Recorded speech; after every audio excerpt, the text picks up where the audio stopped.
one for our op art spheres, we're going to need a ruler, a pencil with an eraser, something to trace circles with, whether it's circle stencil, a easy safety compass, or a cup that has, or a bowl that has a circle shape to it that you can trace.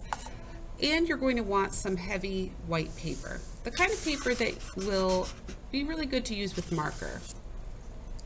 All right, first we're going to add some circles to our design. Make sure that your circles don't overlap each other. You can put as many or as few as you want, but you don't want any of the circles to overlap or touch.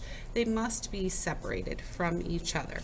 So use whatever stencils you choose to use to get this part done. Say you happen to have a compass like this. This is called a safety compass. It's very similar to the compasses you might use in math class where it has a point and a pencil at one end, but this one's just a little bit easier and a little bit safer to use. You'll notice that along the edge, there's many holes that you could use to put your pencil in. The center also spins and moves. So let me show you how we use this. I'm going to stick this on the paper and decide where the center is going to be. And then I'm going to choose a hole that is not going to go off the page. So I want to make sure whatever hole I pick is still on the page. I might even want to turn my compass to make sure that whatever hole I decide stays on the page and doesn't fall off. I also want to make sure it's not going to run into any other circles. Once I make a decision, I'm going to put my pencil in and make sure it's straight up and make sure my other finger is staying still. If I run into my hand and I don't have room, I'm going to lift my hand up higher without moving this center finger because I don't want to ruin my circle shape. And that's all there is to it. All right. I have a few circles here. I'm happy with the number of circles. I think I'm going to start right here with the next part. The next part is to have a ruler or a straight edge. If you don't have a ruler, anything that has a straight edge to it can be used for this part as well. We're going to be drawing a series of straight lines all the way across it while the paper is horizontal. You're going to want to make sure that your lines are mostly even spaced. So if you do have a ruler, you could measure out every inch, making a mark all the way through to make sure that they're even. If you choose to do that, whatever you mark on one side, you have to mark on the other side as well to make sure that the lines are even and will connect correctly when you draw your straight line across. Like this. However, another technique is to just use the width of your ruler or straight edge for your measurement as well. That's what I'm going to do. So I'm going to start with my ruler up at the very edge and I'm going to draw a line straight across. I'm going to take my fingers and put them in sort of a C or rainbow shape so that they can hold both ends of the ruler at the same time. I'm going to take my pencil and draw straight across. Now when I hit the circle, I'm going to stop drawing and skip until I get to the other side and continue. That allows the line to look like it's going behind the circle. Next, I'm going to take my ruler and line it up with the line that I just completed and do the same thing. Hold my hand in my rainbow position and draw my line around the circle. I'm going to continue this process all the way down.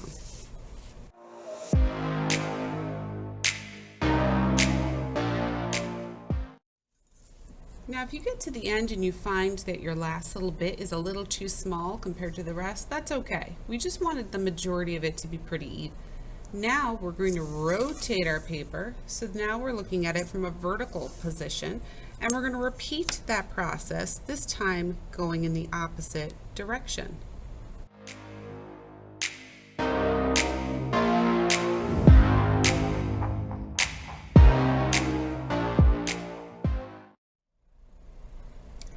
Okay, we're done drawing all squares for the background of our op art design. Now we're ready to add some color. You might wonder, why are we not drawing the lines for the circles yet? That's because we don't want to confuse ourselves with having too many squares and too many lines in our way. So we're just going to start by coloring the background. Now what we're trying to do is color the background like a checkerboard, which means a pattern of every other square being the same color. Let me show you how we're going to do this. First of all, you're going to need some markers, but for this you're actually only going to need to choose 2 colors. Okay, I do recommend not choosing 2 colors that are both dark. So I have blue and purple here, or a dark green. Putting 2 dark colors next to each other in your design is going to be really hard to see at the end of this project. So try to pick at least one of them with a light color, and the opposite can be a darker color or another light color. For this project, I think I'm going to pick pink, and I think I'm going to pick blue.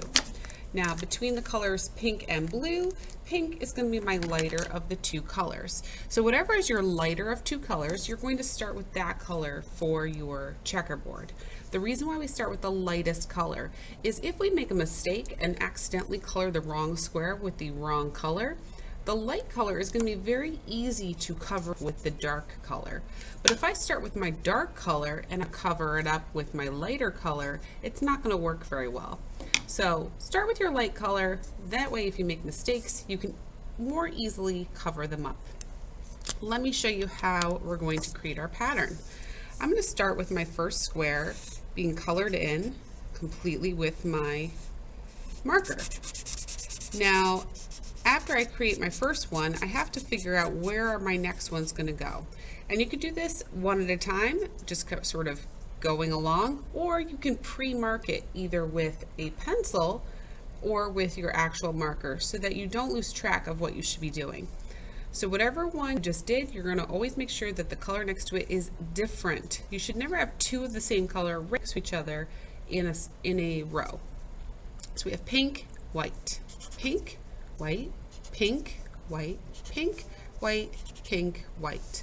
When we do the next row, since that's pink, remember we can't have 2 of the same color next to each other, this is going to be white. That means this little one will be pink. The one below that will be white, pink, white. This tiny little bitty area right here is also pink. I can't see anything behind this circle, so I'm just going to pretend nothing's there. This is pink, that means that has to be white, because it needs to be the opposite, and then that'll be pink again. And we're going to continue on that way. Pink, and then that one's white, so this one has to be pink. Can't see anything behind these circles. If that's pink, that's white. If that's white, this one is pink. And you're going to continue going on through your whole picture until you have created all of the patterns that you need to using just your one color and white. Let me speed through this so we can get to the next color.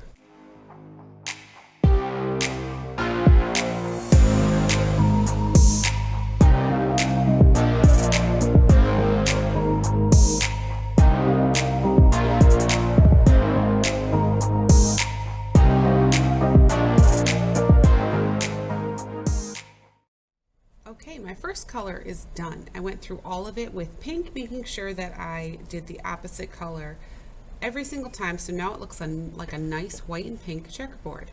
Now the easy part is to go back through it with your second color, but in all of the white spots. This is so easy because I don't even have to think about it. Just whatever is white, I'm going to color in. Let's go.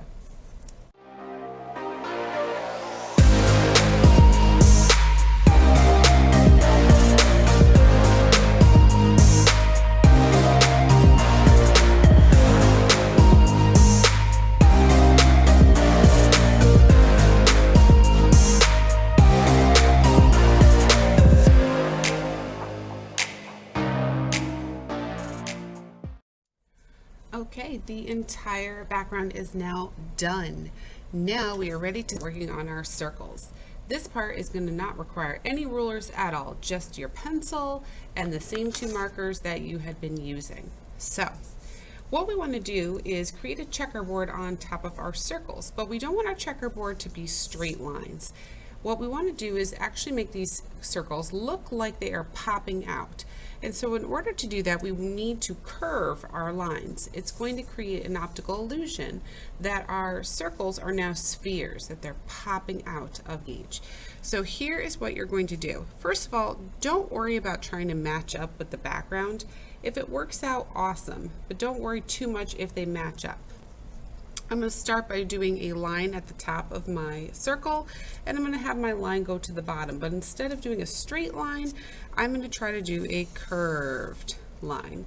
The curve is going to go the direction that I am going in for the circle. So this curve is going to the left. So I have one curve there. I'm going to do a second curve to the left over there. And then I'm going to do another curve going this time to the right. And then I'm going to do my next curve also going to the right. I think about 2 curved lines in each side is a good amount. If you want to do more or less, especially depending on the size of your squares in the background, that's fine. So we're going to repeat this process of doing 1 line going to the left, 2 lines going to the left, making sure they're going to the side of the circle, and then 1 line, and then 2 lines. If you don't like the way your lines look, you can always erase them. That is why we do it in pencil first. Once you have your lines going in one direction, we're going to take our paper and rotate it, and we're going to repeat the process, this time going in this direction. So now I've got 1 line, 2 lines going towards the left, and I'm going to do 1 line, 2 lines going towards the right. Always make sure that you're doing your lines in the direction of the circle on the side that you're drawing on. And at this point, you can sort of see that these are actually starting to look 3-dimensional, looking like they're popping out at us, and we haven't even done any coloring or shading yet.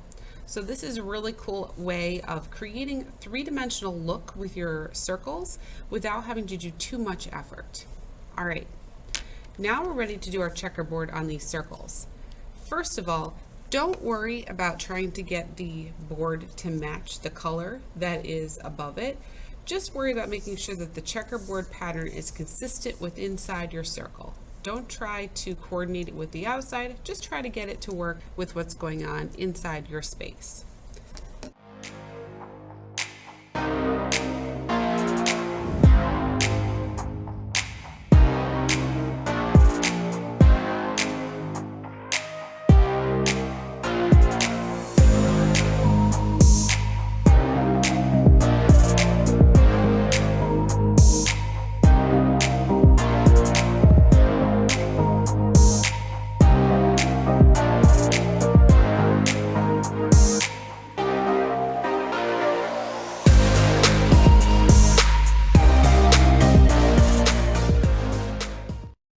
Here is my finished checkerboard, all colored in, ready to go. At this point, you're going to notice that the spheres look like they're blending into the background pretty well, and that is kind of what we want. We want to make them look like they're blending in, but subtly show that they're kind of popping out towards us. And what's really going to help this is our final touch, and that's going to be charcoal. All you need for this last step is 1 piece of black charcoal or black chalk pastel. Anything that's going to be a little bit powdery and smeary is what we're going for. So I'm going to be adding a shadow to half of my circle. Whatever side I pick, I need to be consistent and pick that same side for every single one. I think I'm going to do the right side. So I'm going to take my chalk and I'm going to push down on the edge of my skull. And I'm trying to trace over the line that is drawn from the circle. So this is actually going to help a lot in defining your circle if you had a hard time seeing it. So I'm going to do that to all of my circles. So if you have 3, 4, however many you have, you're going to do the same line all the way around. Make sure you're doing half of the circle and that you're going pretty much right on the line. That's all you need for your chalk. Now it's all about blending. Pick one finger that you want to use to smear and smudge, and we're going to blend it in. You'll notice that I'm taking my finger and I'm making sure that I'm blending on top of the circle, but also on the backward. I am making sure that my blending is sort of in a circular motion, and then I'm really spreading this chalk out, that I'm not keeping it in just one tiny fine line, but I'm really trying to make sure it's spreading onto the circle part and onto the background part. Doing that is going to create a shadow on our sphere and a shadow in the background, and it's going to help make it look like it's popping out.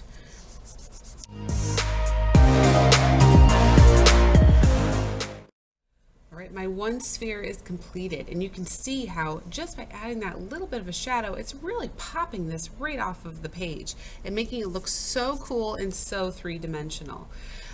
Keep rubbing the chalk or the charcoal until no more seems to be coming out. So if I touch it with a fresh finger, I'm getting very little on my finger because it's been blended out so completely that it is pretty much just stuck to this paper. Another little quick tip is you want to make sure that you have your ink on your paper totally dry before you do this step. If any of the marker ink is not totally dry, there's a good chance that the rubbing action of your finger is going to actually tear and pull at the paper underneath it, and that's not really a very good look. So if that happens to you, just wait until it dries and then go back in to finish your blending. If you ever feel like you over blended, maybe there's too much, it does erase pretty well with an eraser, so you can go in there and sort of erase some of the parts that you think maybe got overdone and blend it back out.